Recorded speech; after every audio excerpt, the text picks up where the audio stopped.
I'm going to start putting out more videos that are simply community videos, basically, that are geared more towards cops that are already on the page, or other people that like the information, but I'm not really concerned about title, thumbnail, or the video reaching a whole lot of people. I'm just going to talk about things that I'm thinking about or things that come up along the way in regards to the videos that I'm making. As usual, if you like it, the content, leave a comment. Let's have a discussion in the comment section and share it with other people that you think might like it. That way we can continue to build the community and reach more people just like you guys. So something that came up, and I've talked about it before in this last video that I made with the officer jumping off the porch, is this idea or this concept that you've probably heard as an officer, where people say, do whatever you have to do to go home at the end of your shift. And if you haven't watched the last video that I made, the Baltimore County police officer, where he's basically listening to this lady being killed, and he's just standing there, and then he shoots at the guy and then jumps off the porch and runs.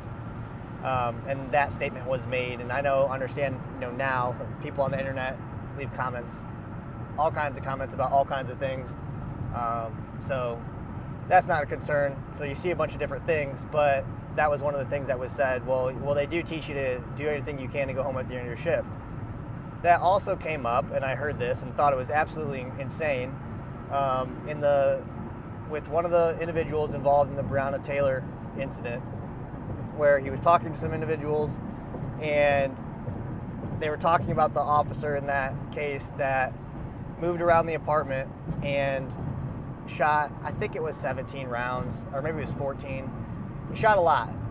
He moved around the apartment after the initial first gunfire from the suspect and shot a lot of rounds through a sliding glass door that a lot of those rounds went into the neighboring apartment where there was a child, and there was, I think a female and her boyfriend or something like that.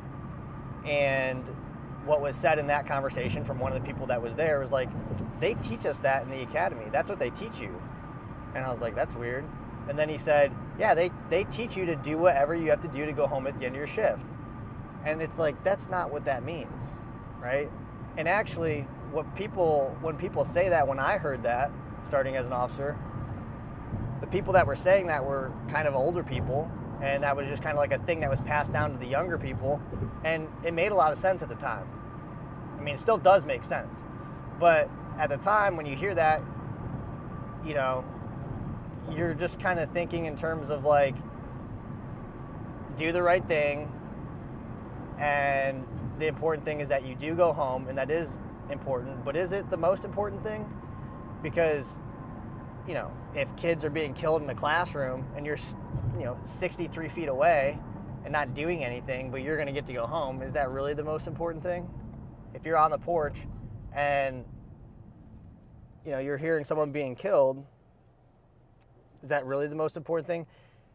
And if you are going to say, do everything you can, make sure you go home at the end of your shift, I say that has to be backed up by something. And that something is training, right?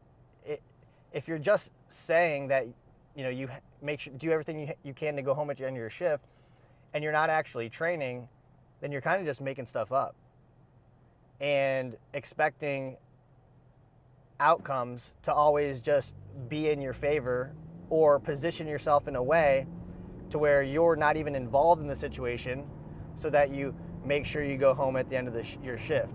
It doesn't mean don't perform your duties or the tasks that are expected of you, because also what I've learned in this last post is apparently there was some ruling that said that officers don't have a duty to protect you, and I'll be honest, I didn't know that. I think that's ridiculous.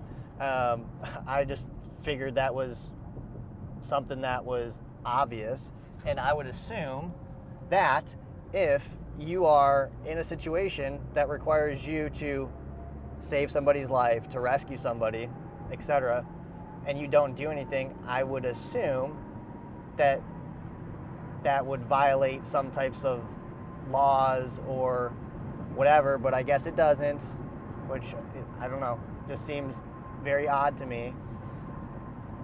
But I would also believe that it wouldn't be all that difficult for you as an officer to be held liable civilly for doing something like that. Again, I don't know, but going home at the end of your shift has to be backed up by something, and that something is you putting in the work to make sure that happens. And it doesn't mean that you don't do the right thing in the moment for the purposes of self-preservation.